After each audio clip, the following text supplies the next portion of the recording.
नमस्कार दोस्तों, ध्यान मार्ग में आप सभी लोगों का स्वागत करती हूँ इसी उम्मीद के साथ कि आज का ये वीडियो आपको ज़रूर पसंद आएगा। दोस्तों, जैसे कि पिछले वीडियो में हमने बात की थी देवराज के बारे में, जो कि इंद्र देवराज नहीं थे, एक ब्राह्मण देवराज थे और किरातों के नगर में रहते थे। अपने पद से भ्रष्ट हो चुके थे, बुरे कार्यों में लिप्त हो चुके थे, वेश्यावृत्ति की तरफ बढ़ चुके थे और जो भी लोग उन पे विश्वास करते थे उनको ही वो ठगा करते थे। जो संध्या वंदन है उनसे उनका कोई सरोकार नहीं था। और मैं बीच में देख देख के भी आपको बताऊंगी, क्योंकि मैं भी आपके साथ साथ ही पढ़ रही हूँ शिव पुराण, और मैं चाहती हूँ कि आप भी साथ साथ जाने इसके महात्म्य के बारे में और आपको भी इसका जो पुण्य फल है वो प्राप्त हो। तो दोस्तों, उसने ब्राह्मणों, क्षत्रियों, वैश्यों, शूद्रों और दूसरे लोगों को भी बहुत तरीके के बहाने बना बना करके ठग लिया था, यानी कि उनके धन को हड़प लिया था। परंतु वो इतना पथभ्रष्ट हो चुका था कि उसने अपने पूरे जीवन काल में जितना भी धन अर्जित किया, उसका इतना किंचित भी धन किसी अच्छे कार्य में नहीं लगाया था। और ऐसे ही एक दिन वो घूमता घामता देवयोग से प्रतिष्ठानपुर, जो कि आजकल प्रयाग में है, जिसको झूसी के नाम से जाना जाता है, मैं जा पहुंचा। अब वो जब वहां गया तो उसने देखा कि एक शिवालय है। अब शिवालय देखा तो वो शिवालय में चला गया जहाँ कहते बहुत सारे साधु संत रहते थे, और उसने उन लोगों को देखा। अब उसी शिवालय में देवराज भी ठहर गया। अब हुआ क्या कि वहां पर उसको क्या हुआ, उसकी तबीयत खराब हो गई, उसको फीवर आ गया, उसको ज्वर आ गया, जिसको हम ज्वर बोलते हैं हिंदी में। और उसको उस ज्वर की वजह से, उसकी जो उसको बुखार आ गया, उसकी वजह से बहुत तकलीफ होने लगी, उसको बहुत पीड़ा होने लगी। अब उसके बाद क्या होता है कि वहां पर एक ब्राह्मण देवता होते हैं जो कि शिव पुराण की ही कथा सुना रहे होते हैं। अब बीमार जो देवराज था वो पड़ा हुआ है किसी कोने पे, और ब्राह्मण जी थे उनके मुखारविंद से शिव कथा को सुनता रहता है और सुनता रहता है, क्योंकि वो इस स्थिति में नहीं है कि जाके किसी को ठग सके। ये एक तरीके से मजबूरी में उस कथा को सुनता है, क्योंकि वो वहां पे पड़ा होता है। इसी तरीके से दोस्तों 1 महीना बीत जाता है। 1 महीने के बाद ज्वर से वो और भी बहुत ज्यादा पीड़ित हो जाता है, मतलब सबसे जो बुरी स्थिति होती है उस स्थिति में पहुंच जाता है, और उस पीड़ित स्थिति में ही वो इस संसार को अलविदा कह देता है, यानी कि वो चल बसता है, मृत्यु को प्राप्त हो जाता है।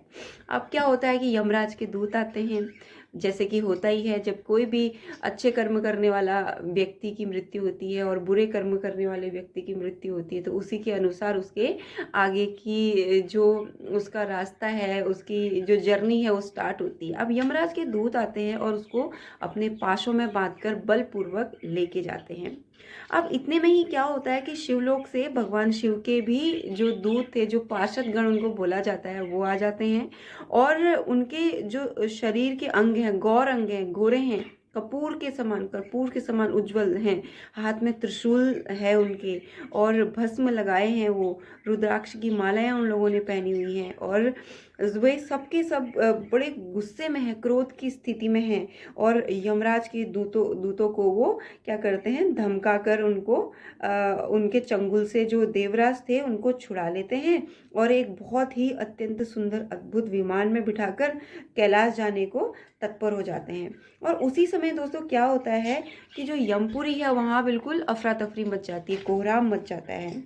अब वो जो कोलाहल था, जो शोर शराबा था, उसको जो धर्मराज हैं वो भी सुनते हैं और अपने बाहर से आ जाते हैं।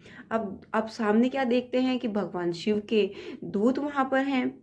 अब उन चारों ही दूतों को देखकर धर्मराज उनकी पूजा करते हैं, और उनको देख करके सारा वृतांत भी समझ लेते हैं कि क्या सारा हुआ है, क्योंकि उसने तो पाप कर्म किए थे, तो यमदूत उसको अपने पाशों में, जंजीरों में बांध कर ले जाना था, और जब ले जा रहे थे शिव के दूतों ने उनको छुड़ा लिया।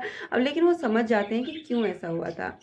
अब उन्होंने क्या करा कि भय के कारण भगवान शिव के उन महात्मा दूतों से कोई बात नहीं पूछी, लेकिन वो ज्ञानी थे तो वो समझ गए।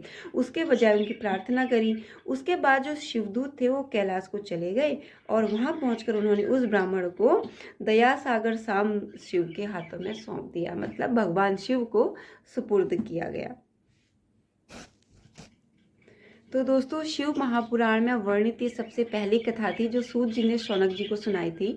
और इस कथा को सुनने के बाद बहुत ही धन्यवाद देते हैं शौनक जी सूत जी का, और कहते हैं कि वो बहुत धन्य हुए उस कथा को सुन करके, और उनसे प्रार्थना करते हैं, उनसे आग्रह करते हैं कि आगे भी और वो कथाओं को सुनाएं, जिससे कि भगवान शिव की जो बहुत बड़ी अनुकंपा है। इस कथा में यही हुआ था कि उसने भले ही इतने पाप कर्म किए थे, परंतु उसने मजबूरीवश कैसे भी करके 1 महीने शिव पुराण की कथा सुनी, जिसकी वजह से वो नरक जाने से, नरक की उसको प्राप्ति होनी थी, वो बच गया और उसको शिवलोक प्राप्त हुआ।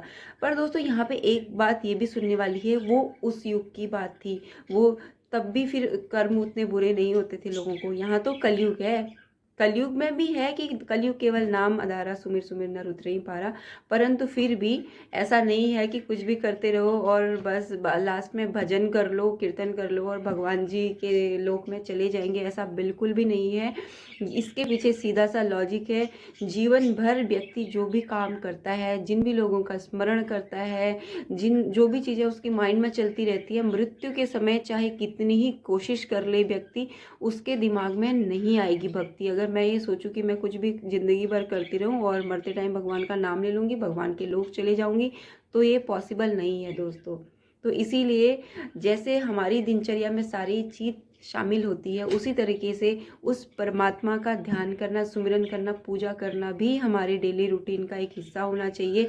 कल हम दूसरी कथा, दूसरे वीडियो में दूसरी कथा के बारे में जानेंगे, और तब तक के लिए आप सभी लोग अपना ध्यान रखिए। आप ये वीडियो जिन भी लोगों ने देखा और जो भी लोग देखेंगे, उन सभी को मेरा धन्यवाद। आप सभी लोग स्वस्थ रहें, मस्त रहें। भगवान शिव आप सबको आशीष प्रदान करें, और जल्दी मिलेंगे दूसरी कथा के साथ में। तब तक के लिए नमस्कार।